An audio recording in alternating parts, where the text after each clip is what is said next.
Welcome! In front of me I have Garmin Forerunner 255S music, and I'm gonna show you how to enable and how to disable the power saving mode on this watch. First thing we need to do is to open the menu on our watch, and you can do it by pressing and holding the up button. Once the menu opens, use the up and down buttons to scroll through it. Scroll through the menu and find the option called Power Manager. Once you find it and select it, press the start button to enter. And here we have the battery saver option. As you can see, at the moment it's off, which means that the power saving mode is disabled. But if you want to enable it, make sure the battery saver is selected, then press start button. It will say battery saver enabled.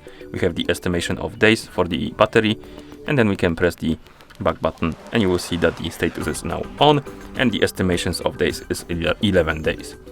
And of course, if you want to disable the power saving mode, you need to open the Power Manager menu. So basically you need to open menu, find the Power Manager, enter, and here select the battery saver, then press the start button to turn it off. And once you're done, you can press the back button to go back to watch face. You can also turn on and off the battery saver by using the controls menu. To do it, we need to press and hold the right button to open the controls menu. And here we have icons for different shortcuts on our watch. As you can see, the power saving mode icon is not here, but we can add it. To do it, press and hold the up button. It will open the menu. Select the add controls and press start button. Here find the battery saver, select it, and then press start button. Control added. As you can see, we can go back.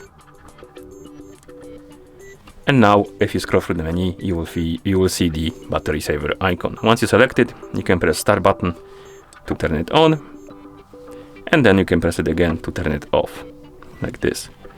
Okay, and that's how you enable and how you disable the power saving mode on this watch. Thank you for watching. If you found this video helpful, please consider subscribing to our channel and leaving a like on the video.